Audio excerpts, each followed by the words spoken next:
Welcome to Cosmological Arguments. I'm your host, John Bannan. The argument from nature.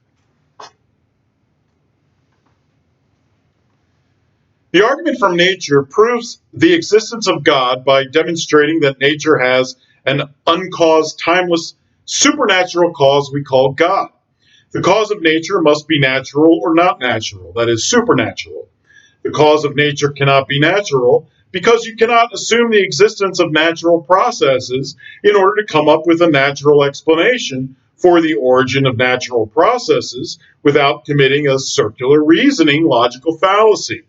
Therefore, the cause of nature must be supernatural. Physical time is a physical component of nature that actually elapses or flows, leaving behind a historical regress. Accordingly, the cause of nature is also the cause of physical time. The cause of physical time must either be dependent upon time or be timeless. It is logically impossible for the cause of physical time to be dependent upon physical time because you cannot assume the existence of physical time in order to come up with an explanation for the origin of physical time without committing a circular reasoning logical fallacy.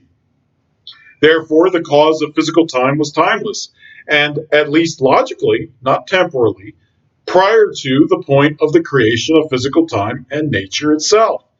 It is logically impossible to cause a timeless entity to come into existence. It is either always there or never there, and no temporal regress is possible. Therefore, the cause of physical time is supernatural, timeless, and uncaused. Accordingly, there must be an uncaused, timeless, supernatural cause of nature we call God. This is a fantastic cosmological argument.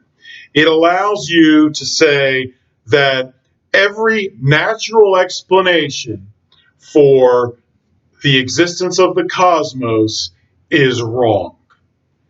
It has to be a supernatural explanation, which is timeless and uncaused, which we call God.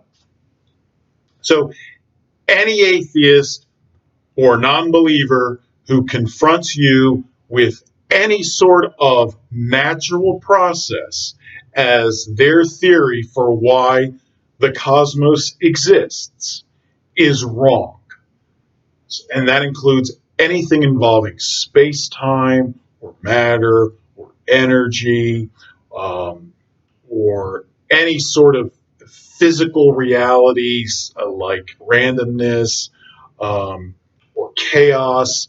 They're all wrong. And this argument proves it, and it explains why. And this argument uses these circular logic fallacy, circular reasoning fallacy to do it.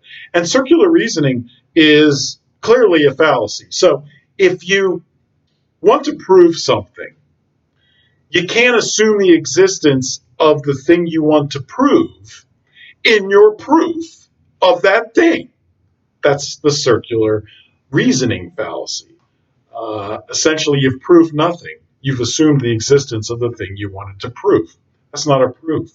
So, so any sort of argument that attempts to prove why natural processes exist can't use natural processes as part of the proof.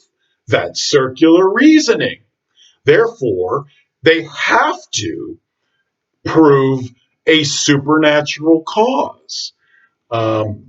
So, what caused natural processes? Well, it's circular reasoning to say another natural process caused it. What's left? The only thing left is a supernatural cause, and that cause is timeless and uncaused. Uh, so, so when you look at the proof of nature, the proof of nature, the reason for nature's existence can't be nature because you can't assume the existence of nature in trying to prove the cause of nature. Likewise, time is an aspect of nature. So you can't assume the existence of time in trying to prove the cause of time. So the cause of time has to be something that's timeless. And that cause of time is also the cause of nature. So the cause of nature also has to be timeless. And because a timeless, because it's impossible to cause a timeless entity to come into existence, therefore the cause of time and of nature must be uncaused. So the result is the argument from nature proves that the cause of the cosmos, the cause of nature, has to be a supernatural, uncaused, timeless entity that we all know as God. Now, if you want to use a symbol for this cosmological argument, I would use this.